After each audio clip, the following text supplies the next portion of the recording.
Okay, good evening, everyone. Hello, thank you for being here this evening at Isaac Young Middle School. My name is Leah Lugovina Freitas. I'm the Director of Guidance. This presentation is part of our Family University Forum series. So thank you to Mr. Eddie Castro for organizing this, and of course, always thank you to our PTA for helping us and partnering us on getting these presentations out to our community. Really, really important. So tonight we are talking about planting the seeds early for success, college readiness, and beyond. My goal for this evening is to really give you some information, maybe things that you've never really thought about, some tools, some ways to communicate with your children, always along the way planting these seeds, right? It is constant. Being a parent is not an easy job. Just a little bit about myself. I am the mother of 2 children. My oldest daughter is 25.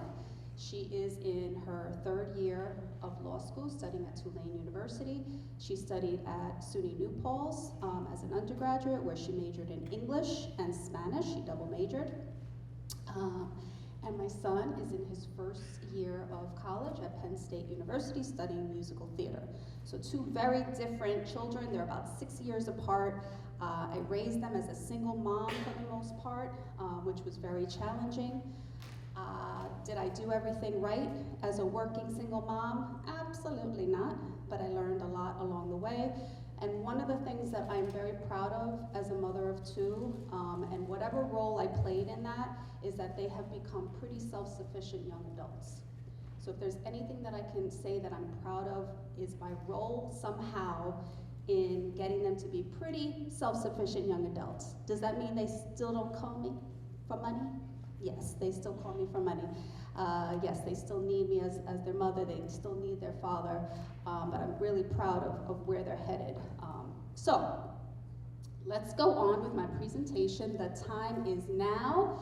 So let me just see who's in the audience. Any elementary school parents?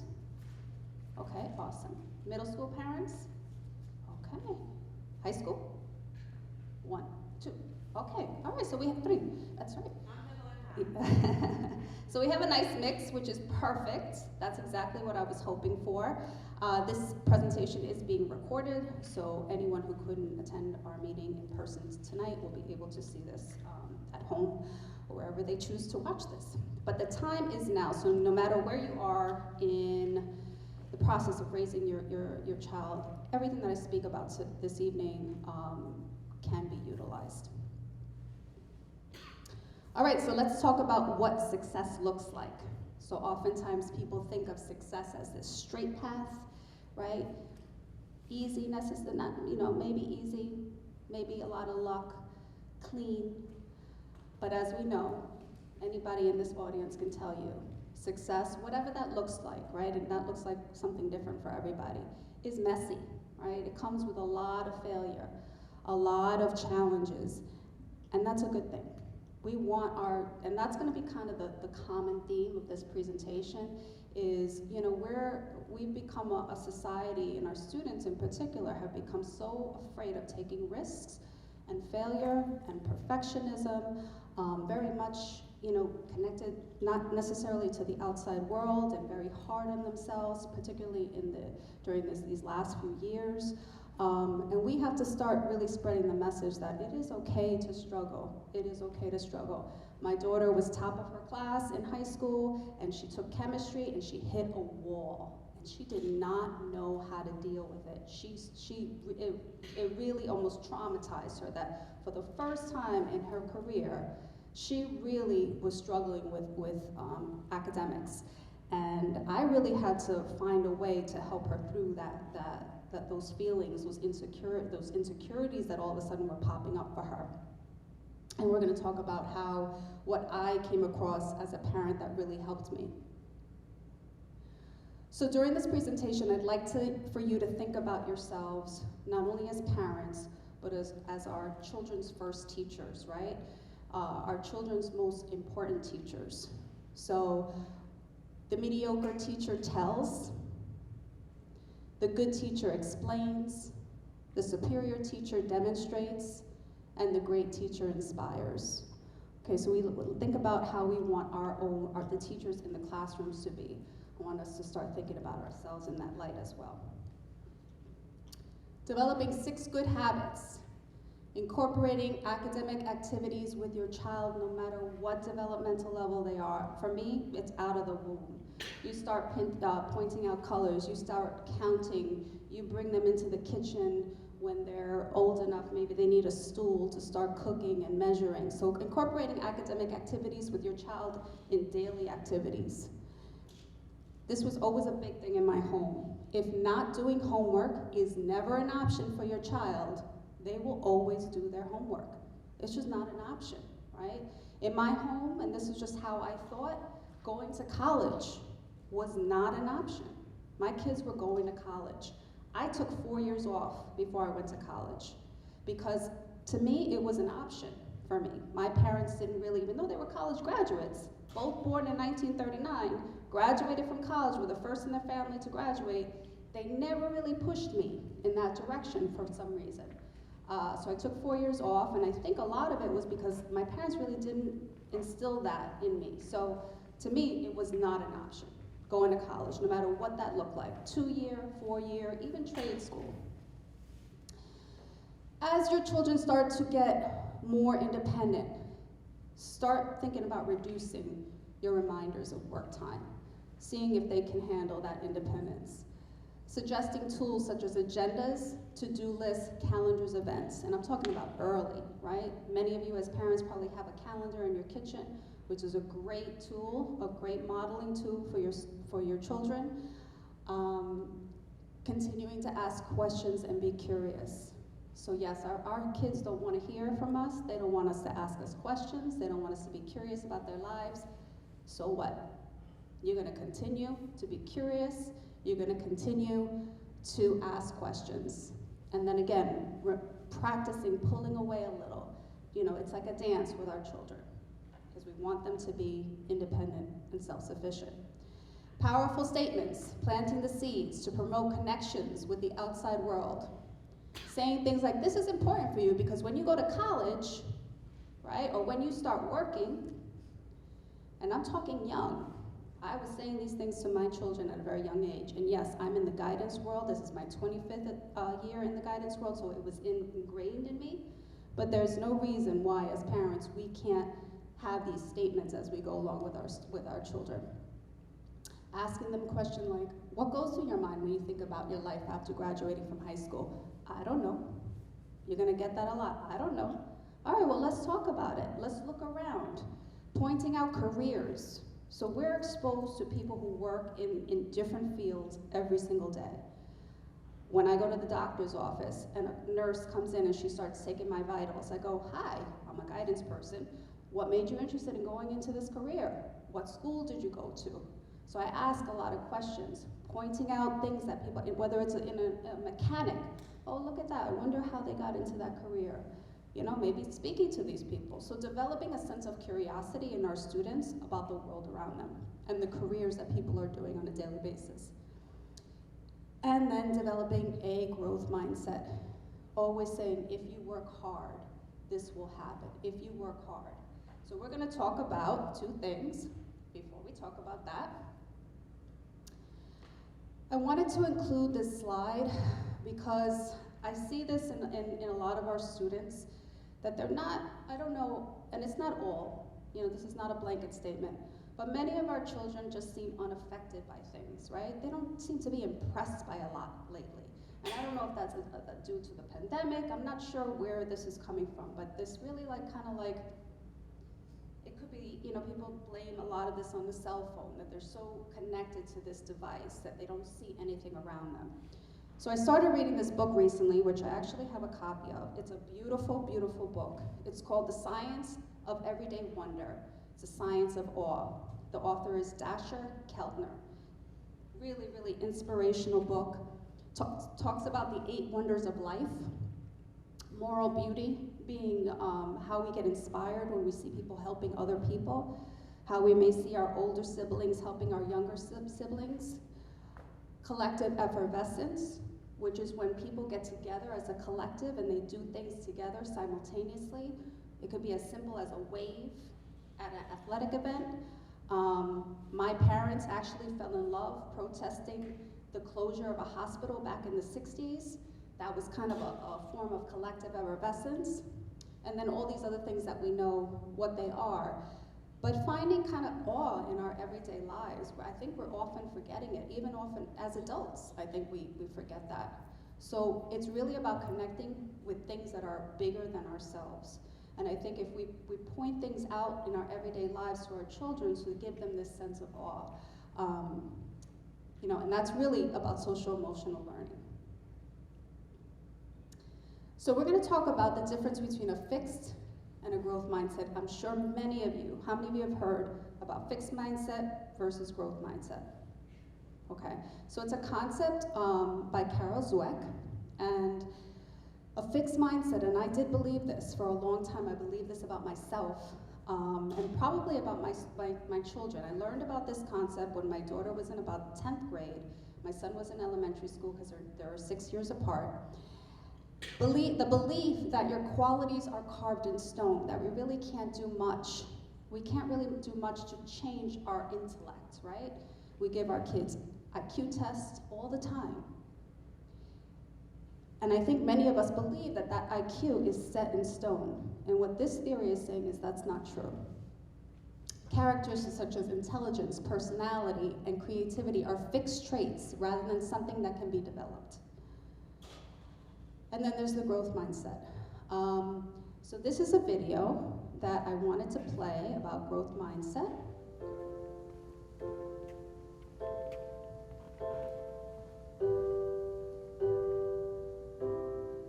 World-renowned Stanford University psychologist Carol Dweck, in decades of research on achievement and success, has discovered a truly groundbreaking idea: the power of our mindset. In one of her earlier researches, she wanted to study how people cope with failures. She did it by watching how kids grapple with hard problems, so she gave children in their school a series of puzzles to solve. The first ones were fairly easy, but the next ones were hard. Confronted with the hard puzzles, one 10-year-old boy yelled out, "I love a challenge!" Another, sweating away on those puzzles, looked up with a pleased expression and said, "I was hoping this would be informative." Carol always thought you coped with failure, or you didn't cope with failure. She never thought that anyone loved failure. Not only weren't these kids discouraged by failure, they didn't even think they were failing. They thought they were learning. Carol, at the time, thought that human qualities were carved in stone. You were smart or you weren't, and failure meant you weren't. If you could arrange successes and avoid failures, you could stay smart. Struggles, mistakes, and perseverance were just not part of the whole being smart picture. Those children, on the other hand, thought that human qualities such as intellectual skills could be cultivated through effort, and that's what they were doing, developing their intellectual skills, or simply put, getting smarter. So what does this mean for you? It shows us how a mindset can have a profound effect on your life, and that there are two mindsets: fixed mindset and a growth mindset. Believing that your qualities are carved in stone, which is a part of the fixed mindset, creates an urgency to prove yourself over and over. If you have only a certain amount of intelligence, a certain personality, and a certain moral character, well, then you'd better prove that you have a healthy dose of them. That's why people with a fixed mindset shy away from challenges, because they are scared their deficiencies could be unmasked through it.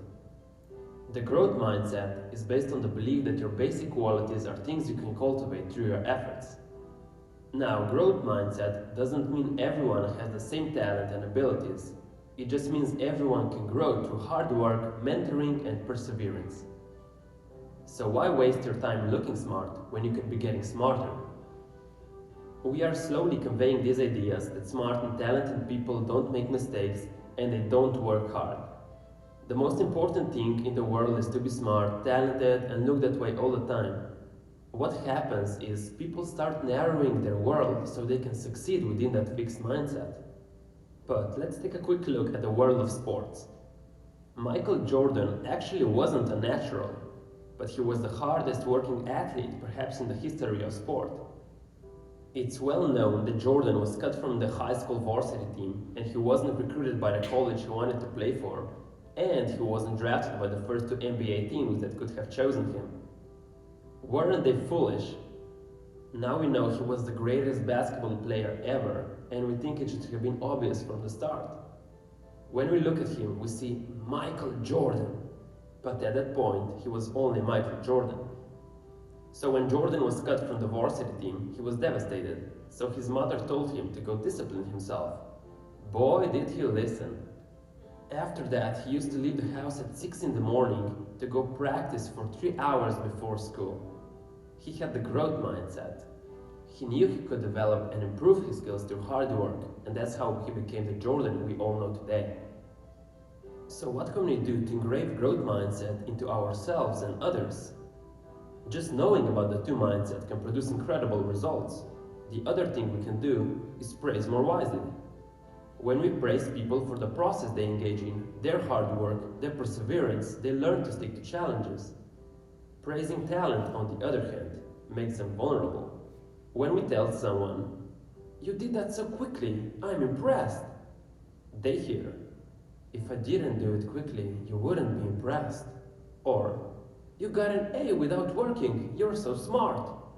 They think, "Oh, if I work, you're not gonna think I'm smart." Instead, when you give praise to other people, you should try something between these lines.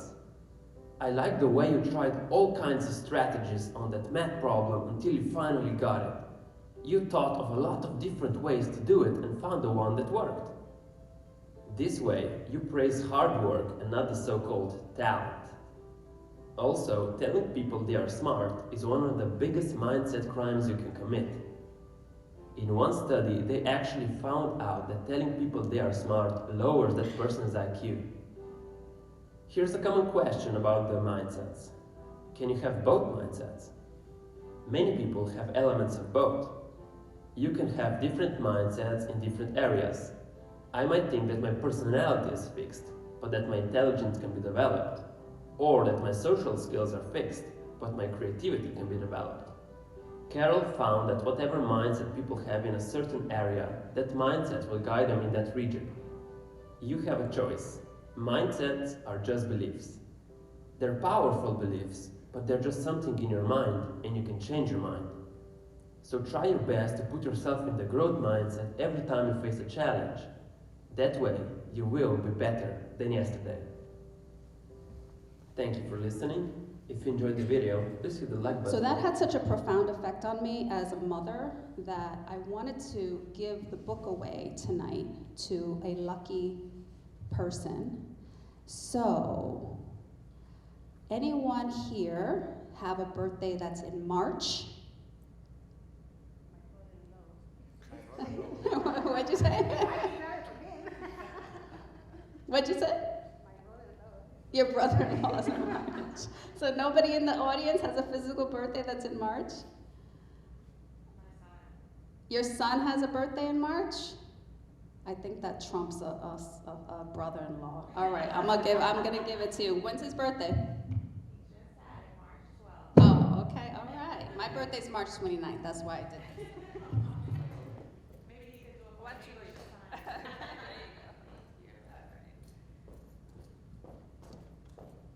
Any excuse to get off the podium. All right, so just to reiterate some of the points I think are really important. Every word and action sends a message. Fixed mindset praise will say something like, "You learned that so quickly, you're so smart." Message possibly received. If I don't learn something quickly, I'm not smart. Growth mindset praise, "You learned that so quickly, let's try something more challenging." Right? We got to remember that our kids, our babies, begin life with an intrinsic motivation to explore, right? They're not afraid of failure. If they were afraid of failure or even getting hurt, we would never learn how to walk, right? Our babies are born with a blank slate. They are born with what my father, who is a Buddhist priest, calls a beginner's mind. They approach everything that way. They're not tainted by extrinsic motivation. They're not tainted by bias. They're not tainted by messages. So what happens? What happens to our babies? So the reliance more on extrinsic versus intrinsic rewards, I believe, is a big part of it. You know, we live in a consumer society, so we rely a lot on those kinds of things as a society. And somehow we forget about that intrinsic motivation. Now, yes, are there students out there? I see them every day, particularly in the high school, where they're just intrinsically motivated. These are the ones that are the go-getters of the world. But I see a lot of students out there who are losing that intrinsic motivation.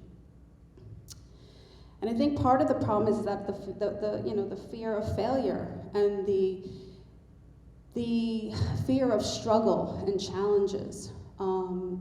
But we have to, as parents, as guardians, instill a message that struggle and challenge is okay. We learn a lot from that. I learned a lot from that. You learn creativity. You learn problem solving. You learn diligence. You learn self-control and perseverance, and we learn to be confident in our own abilities. When we fail and we persevere and we see that we can still do well and get better from it, we get more confident. So, with that, I'm going to take it to another whole universe. So at the high school, we have partnered with an organization called Equal Opportunity Schools. They came into the high school and they surveyed our students on why they don't take advanced placement courses, dual courses, what keeps them out of more challenging courses, things of that nature. Advanced placement courses, for those of you who may not be familiar, are introductory college level courses. They are taught by our teachers who've been approved by College Board, which is the nonprofit organization that sponsors these classes and develops the curriculum for these classes, and then they approve our teachers to teach these introductory college level courses. AP courses go throughout the year. We have a plethora of courses in the high school, so many advanced placement courses, and dual enrollment courses, which are courses that students can get college credit for by taking them in the high school. By, again, teachers who have been approved to teach these courses.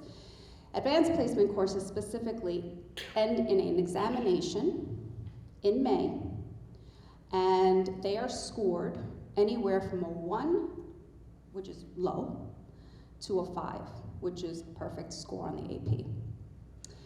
Potentially, students can take those scores anywhere from a 3, which we call qualifying scores, a 3, 4, or 5, and take those when they go to college, release those scores to colleges, and potentially get college credits for those courses and or place out of courses, introductory college courses. Potentially saving you thousands of dollars. So my daughter, who took a lot of AP courses as a high school student, went to SUNY New Paltz, which is a state university, public university, and they took a lot of her AP courses, which saved me thousands of dollars.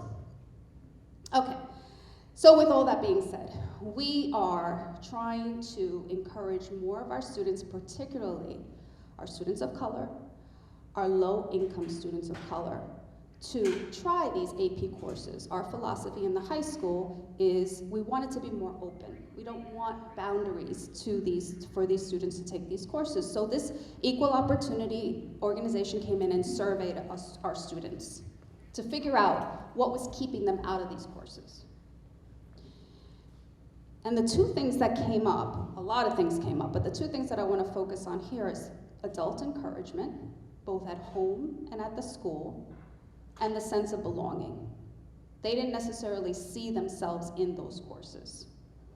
So I wanted to bring this up because we at the high school are trying to change the culture where we're not necessarily concerned so much about the performance, right? Although we would love all our students to take advanced placement courses and score a 3, 4, or 5 on those courses. Even if they score a 1 or the 2, they're still getting exposure to college level work. In fact, research shows that students who score as low as a 2 on advanced placement courses are the students who not only go to college, but stay in college, because just that exposure alone is so powerful. So, reducing the what if I don't do well, or what if it's too challenging, or what if it lowers my GPA, and kind of moving away from that mindset and encouraging our students to really challenge themselves in these classes. Any questions about any of this? Okay, let's talk a little bit about our guidance and counseling services. A lot of my work in the 6 months, 7 months that I've been here is we have an amazing guidance program, but to make it more cohesive, we have elementary school counselors in the district now, which we didn't have previously. It's pretty new for us. So to develop a K through 12 program that focuses on these 6 elements. So instilling the social emotional learning piece is huge for us. Without social emotional learning, we know that our students are going to get stuck, and the academic success and the world success is just not going to come. The beautiful part is that we have 4 elementary school counselors at, they part-time at each school, and they're pushing into classrooms. I actually observed 2 of them do this, using what we call a Rethink Ed curriculum, and they're pushing into classes and they're doing these lessons with our students. We have some counselors that are pushing into 5, 6 classes a day, believe it or not, and working on these lessons with students. And a lot of that work is also enhancing the work of our teachers. They're also there to support our teachers to instill social emotional learning within the classroom. So that's really an exciting part of the guidance program that's happening today. Of course, expanding interpersonal skills, so we do a lot of peer mediation. At the high school, we do peer mediation. We also do a lot of mediation, believe it or not, between students and teachers who may not be jiving in the classroom. Developing academic skills by monitoring our students, identifying students who are not doing well academically, doing a lot of team meetings, serving on committees that are working on academic development at all levels. Cultivating career and college knowledge. That is not happening yet at the elementary schools. I have to figure that out to develop a developmentally appropriate program that works on career and college exploration. It can be done though. At the middle school, we're doing a lot of career knowledge. Students are actually getting Naviance, which is the web-based program that we use for creating self-awareness and doing a lot of self-awareness assessments. Career exploration, they're doing that through their home ec classes. At the high school, we're increasing our push-ins for Naviance to develop the career knowledge and also the college knowledge, which it can start as early as 6th grade. So that's kind of my goal as a guidance director, is to really increase those services. And then all of this really promotes our transition skills, our goals being that we want all of our students to transition well into the next phase of their life. The other goal that I have as a guidance director is to identify our students who leave our high school with no plans. It is my worst nightmare. It is something that I'm going to start working on this year. The beauty about Naviance is that it'll tell us the students who have yet to apply to college. Now, does that mean that they don't have plans after high school? Absolutely not. But my goal is to make sure that they do, whatever those plans are. 3 options, really, there's not a lot of options. It's 2-year college, 4-year college, the world of work, going straight into the military, going to a trade school, right? Those are really our options. And ensuring that more and more of our students have a plan when they leave high school. This is kind of a quote that I use in every presentation.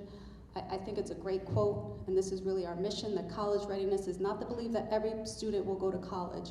It's the idea that every student deserves the opportunity to be educated in a way that prepares him or her for college. I thought it was important to add the 11 soft skills that employers are looking for in job candidates. And if you peruse this list, you notice that it doesn't say IQ scores anywhere, right? High IQ scores. Doesn't say top grades, right? These are what we call soft skills. In my opinion, a lot of these skills can be developed in a school environment, but many of these skills can be developed doing something called community service and service learning. The students that I've come across in my career who have been very active in service learning, community service, are the ones who have developed many of these skills. If we have a student who just really doesn't really know what they want to do, and that's not unusual. I didn't know what I wanted to do after I graduated from high school. I had no clue, so I worked and figured it out. That's where I learned a lot of these skills, a lot of these soft skills. If we have a student like that, we want to find a way of promoting some of these skills. And they might have some of these skills already developed that they're not even aware of. What matters most in middle school and high school? Beginning with the end in mind, always. So oftentimes I have to explain to students, the sequence of their education. They don't understand that, it's 13 years of education, right? From kindergarten to 12th grade. And then if they choose to go on to college, it could either be 2 years, it could then be 4 years. The difference between an associate's degree or a bachelor's degree, and then oftentimes you have to further your education by getting a master's degree, perhaps a PhD. So explaining those sequences so that students can start seeing the end and keeping the end in mind.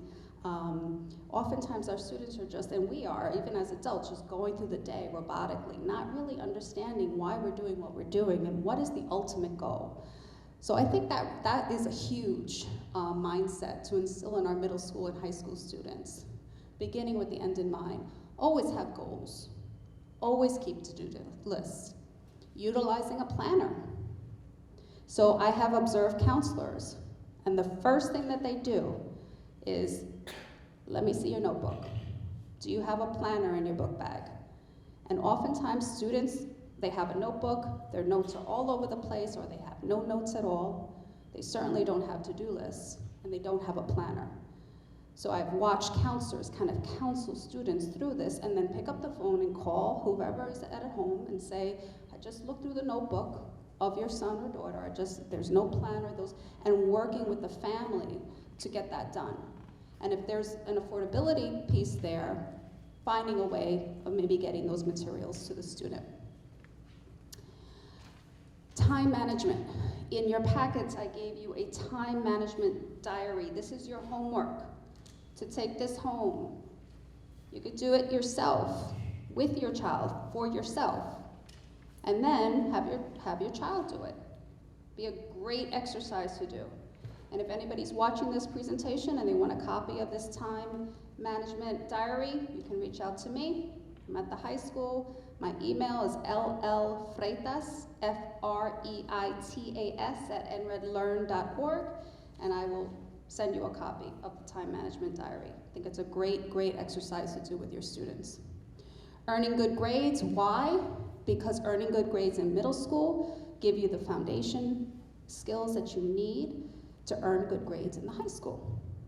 Some of our middle school students, many of our middle school students are earning high school credit already in the middle school that transfer over to the high school, and what does that mean? In the high school, you start seeing your grades and your credits accumulating on what we call permanent record.